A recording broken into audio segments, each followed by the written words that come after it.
Halo semuanya, selamat datang di video saya.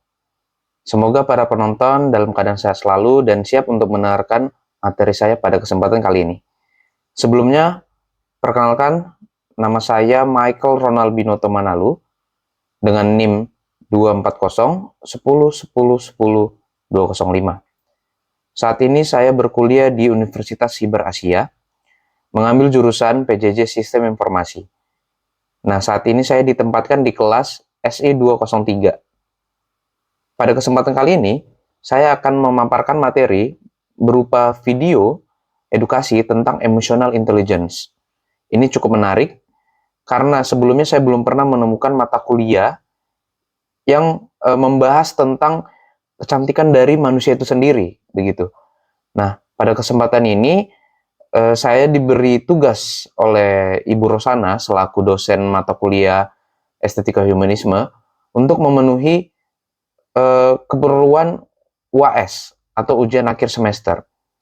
Nah, saya mendapati bahwa pendidikan saya sebelumnya, lalu kerjaan saya selama saya 5 tahun bekerja, itu sangat-sangat menarik karena ketika saya sudah mempelajari estetika humanisme ini, saya mendapatkan sudut pandang baru begitu.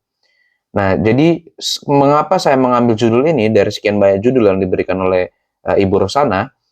Karena menurut saya, dengan perkembangan zaman yang sekarang dan sistem-sistem pendidikan yang sekarang, tentu itu sangat-sangat bersangkut paut dengan emotional intelligence. Istilah anak sekarang itu kan udah kena mental. Kalau misalnya kita uh, capek sedikit, burnout sedikit, mereka cenderung untuk menyocologikan lah ya, menyocologikan seolah-olah udah nggak ada harapan hidup. Mereka terlalu gampang untuk menyerah.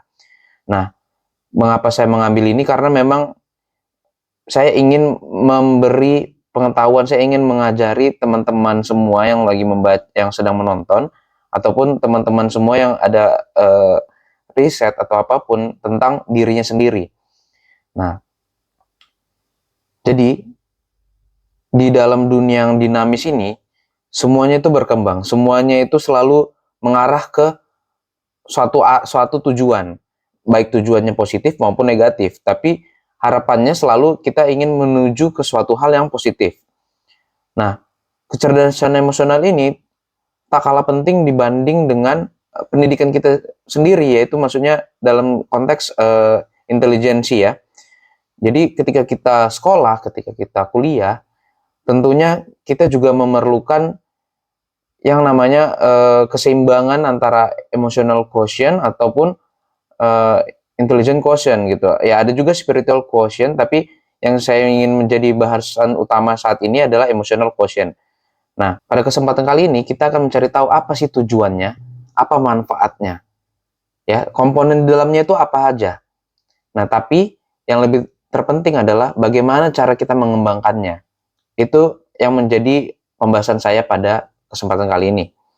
Baik, kita masuk ke pengertian terlebih dahulu ya. Nah, ini tadi yang saya bilang, apa itu kecerdasan emosional, apa saja bagian komponennya, dan bagaimana cara meningkatkannya.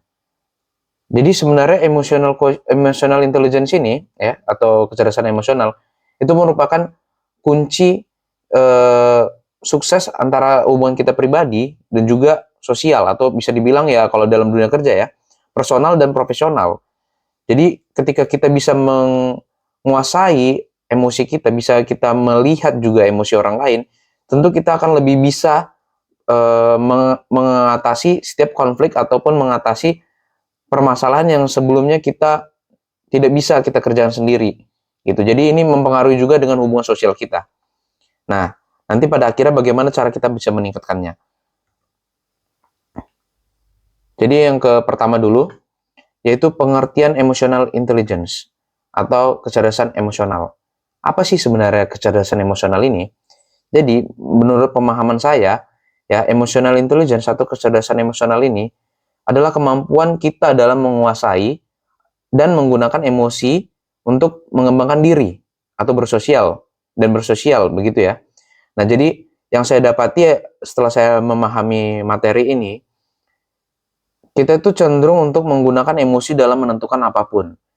Nah, kecenderungan kita untuk menentukan menggunakan emosi dalam apapun hidup ini, tentu itu harus kita asah, kita kembangkan menjadi suatu hal yang lebih bisa kita kontrol, gitu. Nah, itulah yang namanya emotional intelligence.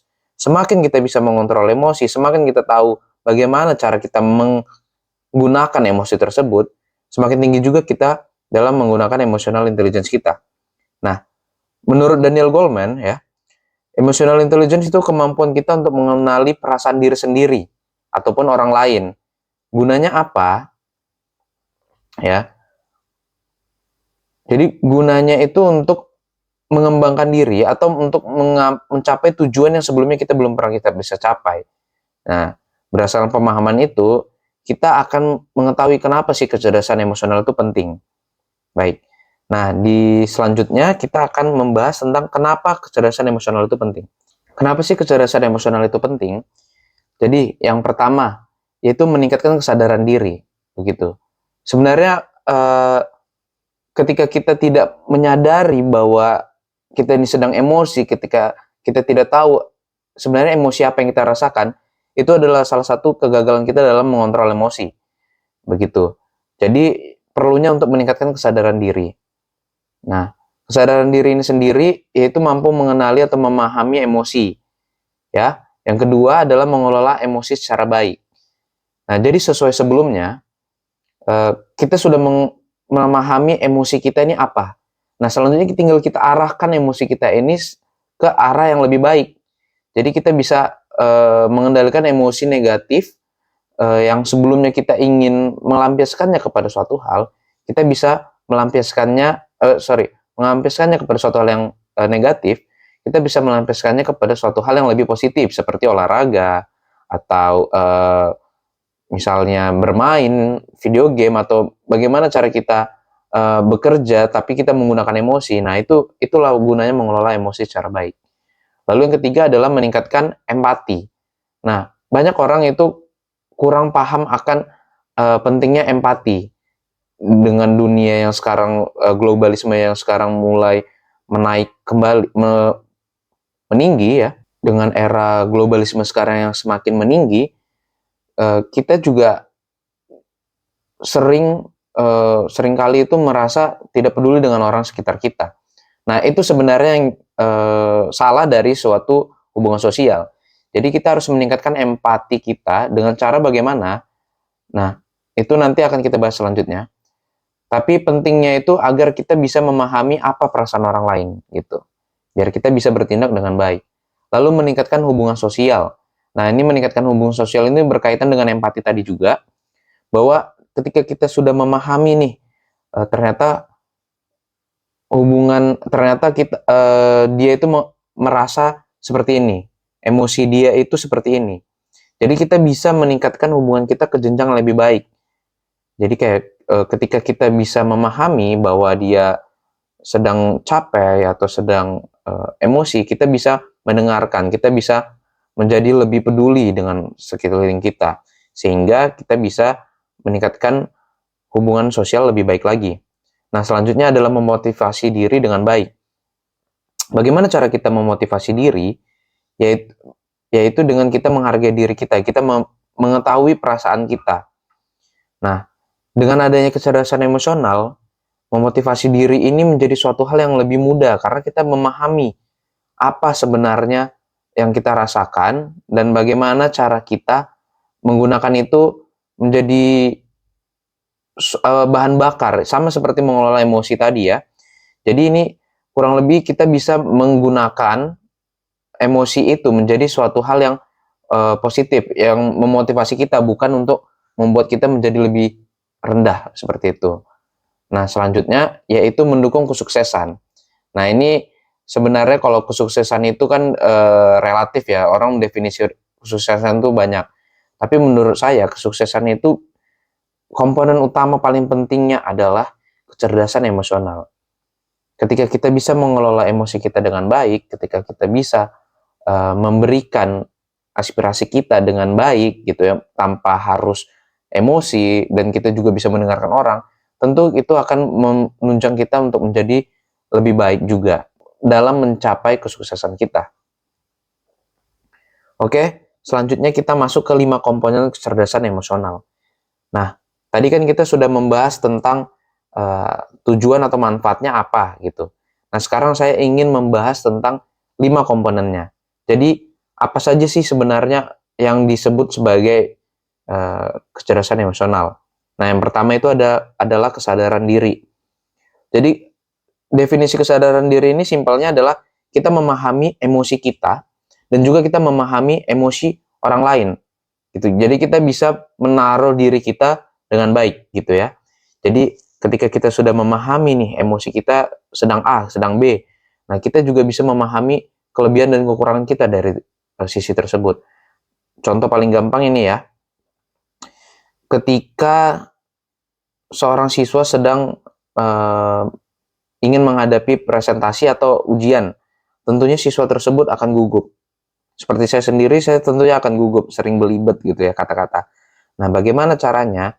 Yaitu bisa di-rehearse dulu, dilatih dulu. Nah, paling gampang ketika kita sedang di atas panggung atau ketika sedang di hari H, yaitu lakukan latihan napas. Jadi ketika kita sudah tenang, kita bisa menyampaikan diri kita lebih baik.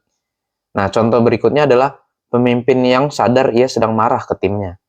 Nah, jadi seringkali kita tanpa sadar membawa emosi kita dalam menghadapi orang lain. Nah, ini pentingnya untuk menenangkan diri sebelum kita memberikan uh, feedback ataupun perasaan kita ke orang lain, sehingga orang lain pun tidak merasa sisi negatif dari emosi kita. Nah, baik, selanjutnya yaitu pengandalan diri. Pengandalan diri ini adalah ketika kita bisa mengendalikan dari emosi kita saat ini atau reaksi dari emosi kita gitu. Nah, ketika kita bisa mengelola emosi kita dengan baik, kita tetap tenang di bawah tekanan ya, itu akan tentunya akan membuat emotional intelligence kita lebih baik lagi. Seperti itu. Nah, contoh paling gampang itu adalah mengatur pernapasan seperti yang sebelumnya ya. Ketika kita tahu nih, wah kita lagi kena di marah nih sekarang nih. Ya udah kita lakukan atur napas daripada kita teriak-teriak saat emosi gitu. Lalu seperti contohnya menyusun strategi belajar nih. Saat kita menghadapi suatu hal yang sulit atau suatu hal yang frustasi, jangan kita langsung menyerah kepada emosi kita. Nah, kita harus bisa untuk mengendalikan emosi tersebut dengan cara berkembang lebih baik, menyusun strategi belajar lebih baik. Sama juga saat kita menghadapi orang di sekitar kita. Tentunya kita selalu ada salah di mata orang lain ya. Nah, jadi ketika saat kita dikritik, itu kita harus mendengarkan dengan tenang. Nah, jadi diharapkan ya untuk teman-teman semua untuk bisa mengendalikan diri ketika kita sedang menghadapi emosi yang berlebihan gitu. Selanjutnya adalah motivasi. Nah, tadi emosi yang besar itu tentu bisa kita alihkan tanpa harus kita pendam. Nah, caranya bagaimana ya? Kalau menurut saya sendiri, kita bisa menggunakan emosi tersebut menjadi dasar semangat kita atau kekuatan kita untuk maju. Gunanya apa? Itu bukan untuk dalam tujuan seperti motivasi ini ya, tujuan bukan seperti saya ingin uang, saya ingin ini. Tidak. Tapi motivasi yang baik untuk diri sendiri adalah untuk mengembangkan diri, ya, untuk membuat dedikasi yang tinggi kepada diri kita sendiri. Jadi ketika kita sudah memahami konteks motivasi sendiri, kita tidak akan pernah lupa akan rasanya motivasi itu lagi. Jadi kita akan selalu belajar, ya ini contohnya ya, belajar bukan untuk nilai yang tinggi, bekerja bukan untuk uang yang tinggi, tapi karena kita ingin ilmunya, kita ingin berkembang, kita ingin kompetensinya. Nah, itulah mengapa motivasi itu dicari dulu dasarnya itu tujuannya itu sebenarnya apa, gitu ya. Nah, jadi diharapkan teman-teman semua bisa untuk terus memotivasi diri sendiri. Jadi ketika tidak ada orang lain atau tidak ada siapapun yang mendukung kita, kita masih memiliki diri kita sendiri. Itu harapan dari kecerdasan emosional ini sendiri ya. Lalu yang keempat yaitu empati.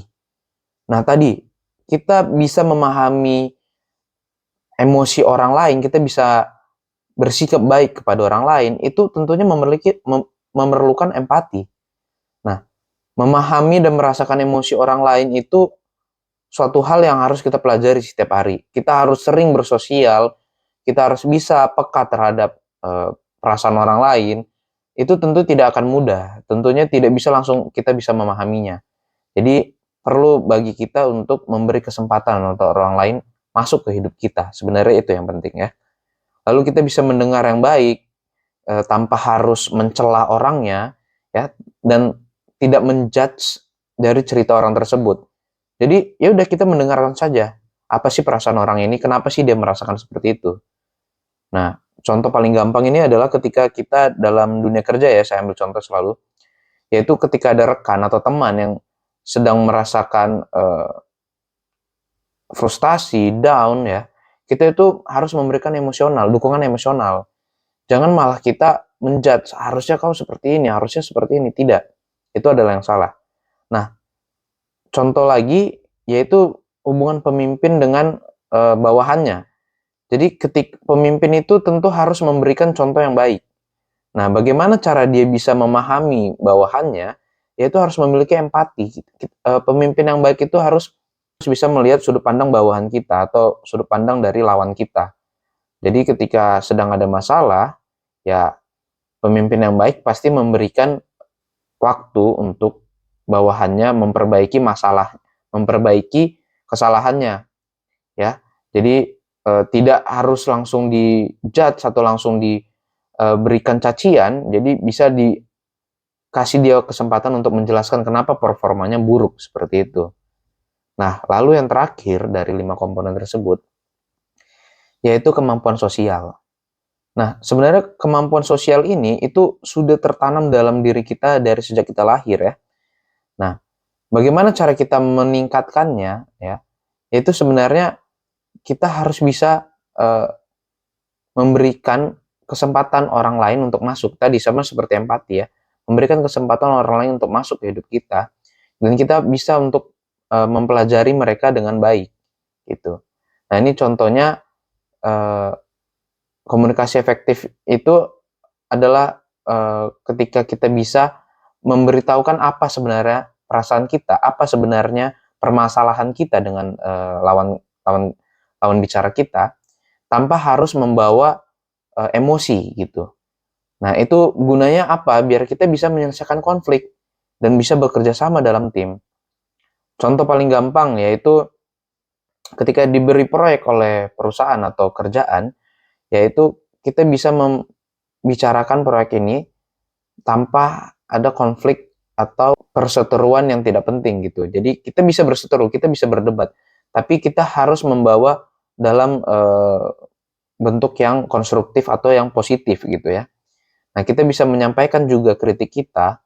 Kalau misalnya kita merasa tidak cocok, kita bisa memberitahukan kepada rekan kita tanpa harus menjelekkan atau menjatuhkan rekan kita ini, begitu. Nah, mungkin itulah 5 komponen penting dari emotional intelligence ini. Nah, sekarang saya ingin mencari tahu apa sebenarnya hubungan dari kecerdasan emosional ini dengan estetika humanisme. Nah, setelah kita memahami 5 komponen penting dalam emotional intelligence, sekarang saya akan membahas tentang apa sih hubungan kecerdasan emosional ini ya dengan estetika humanisme. Nah, sebelumnya saya ingin memberitahu pengertian dari estetika humanisme sendiri. Ya, ini menurut Pak Suyanto ya. Dalam estetika humanisme itu ya, manusia itu dipandang sebagai makhluk hidup yang memiliki kesadaran diri, nilai, dan tujuan hidup. Kecerdasan emosional sangat selaras dengan nilai-nilai humanistik karena membantu seseorang menjadi pribadi yang utuh, etis, dan berorientasi pada kesejahteraan bersama. Itu adalah pengertian dari estetika humanisme sendiri oleh Bapak Suyanto. Nah, selanjutnya, apa sih sebenarnya hubungannya? Dari pemahaman yang saya dapati bahwa hubungannya itu sesuai ya dengan 5 komponen penting itu. Yang pertama adalah kesadaran diri. Jadi kita sudah memahami emosi kita, kita sudah memahami diri kita sendiri, dan kita juga sudah tahu bagaimana cara kita bereaksi kepada orang lain. Nah, ini selaras dengan pandangan humanisme, yaitu tentang manusia sebagai makhluk sadar gitu. Mereka memiliki kesadaran diri sendiri secara penuh. Nah, selanjutnya yaitu nilai yang kedua, nilai kemanusiaan. Nah, ini sama dengan yang 5 komponen tadi, yaitu empati. Jadi kita bisa memahami manusia lain, kita bisa memahami bagaimana cara kita bereaksi kepada orang lain, yaitu sama dengan estetika humanisme sendiri, yaitu pengandalan diri dan memberikan afeksi kepada orang lain, memberikan respon kepada orang lain. Bisa seperti kasih sayang, bisa toleransi, etika gitu ya. Nah, itulah nilai kemanusiaan. Selanjutnya yaitu pengembangan pribadi utuh. Nah, ini sama seperti eh, kematangan dalam kita berpikir ya. Jadi kita itu tidak hanya sebatas makhluk intelektual. Nah, kita juga harus bisa matang secara emosional. Kita harus bisa bersosialisasi dengan baik. Makanya itu ada pengembangan pribadi utuh, itu relasi mereka berdua. Selanjutnya yaitu perilaku etis. Nah, ini sama seperti empati tadi ya. Kita bisa mengetahui perasaan orang lain, kita bisa memahami diri kita sendiri juga. Nah, tentu itu mendorong tanggung jawab moral dalam kita berinteraksi kepada orang lain. Jadi kita bisa menghindari konflik yang tidak penting atau memanipulasi orang lain. Selanjutnya itu kesejahteraan bersama. Jadi kesejahteraan bersama ini memiliki hubungan yang baik ya dengan sosial. Kita bisa bekerja sama dengan baik, kita bisa membangun hubungan yang harmonis gitu ya, tanpa harus melibatkan suatu konflik yang tidak penting lagi seperti tadi gitu. Nah, selanjutnya itu refleksi diri. Nah, ini kemampuan kita untuk memahami batasan kita atau memahami kelemahan kita dan jadikan itu sebagai dasar untuk kita berkembang, karena tadi manusia itu adalah makhluk yang memiliki kesadaran memiliki kesadaran dan terus berkembang. Jadi gunakan refleksi diri ini ya yang biasa kita lakukan di kecerdasan emosional itu menjadi suatu hal yang membuat kita pribadi yang lebih baik selanjutnya. Nah, tadi kita sudah membahas tentang hubungannya. Terakhir, bagaimana cara kita mengembangkan kecerdasan emosional ini sendiri? Jadi, cara kita mengembangkan kecerdasan emosional. Yang pertama, tentunya refleksi diri. Kita meluangkan waktu untuk memahami emosi kita, dan kita bisa gunakan waktu ini untuk memperbaikinya, seperti itu. Lalu, yang kedua adalah pengendalian diri. Nah, ini adalah medianya. Bagaimana cara kita bisa mengendalikan diri kita? Yaitu bisa dengan meditasi, bisa dengan latihan pernapasan seperti tadi, ataupun ya membuat kedamaian untuk diri kita dan orang lain. Kalau tidak bisa kita mendapatkan itu, jadilah seperti itu. Itu konsep yang saya selalu pegang. Lalu yang ketiga adalah mendengarkan. Tentunya kita harus bisa memberikan perhatian penuh tanpa menghakimi orang yang datang kepada kita. Jadi ini harus kita kembangkan. Hal-hal seperti ini yang akan membentuk kita menjadi orang yang lebih baik. Lalu yang keempat, asah keterampilan sosial. Nah, cara paling gampang adalah ketika kita bicara dengan orang lain, sampaikan isi hatimu, sampaikan permasalahanmu dengan jelas, tanpa berlibat, tanpa harus memberikan konflik yang tidak penting. Nah, yang terakhir yaitu bersosial dengan lingkungan positif. Tadi, kalau kita tidak bisa mendapatkan kedamaian, jadilah kedamaian itu sendiri, gitu. Nah, jadi bersosial dengan lingkungan positif ini tidak hanya memaksa kita untuk mencari orang-orang yang positif, tapi memaksa kita untuk menjadi pribadi yang lebih positif dan suportif. Nah, mungkin itu cara kita mengembangkan kecerdasan emosional. Nah, yang terakhir yaitu kesimpulan. Jadi berdasarkan materi yang sudah saya sampaikan, yang sudah kita baca bersama-sama juga, jadi saya mendapatkan kesimpulan bahwa kecerdasan emosional itu aspek penting dalam membuat kesuksesan personal dan profesional. Tentunya hal ini didasari oleh kesadaran diri, pengendalian emosi, motivasi yang kuat, empati, dan keterampilan sosial. Jadi seseorang dapat berkembang menjadi pribadi yang seimbang dan berkontribusi positif bagi masyarakat, itu tentu harus memiliki kecerdasan emosional. Mungkin sekian pemaparan materi dari saya. Mohon maaf jika ada salah tutur kata ataupun hal yang tidak berkenan lainnya. Sekian pemaparan materi pada kesempatan kali ini. Saya izin menampilkan daftar pustaka untuk keperluan UAS. Sekian dari saya. Terima kasih atas kesempatannya, Ibu Rosana. Terima kasih.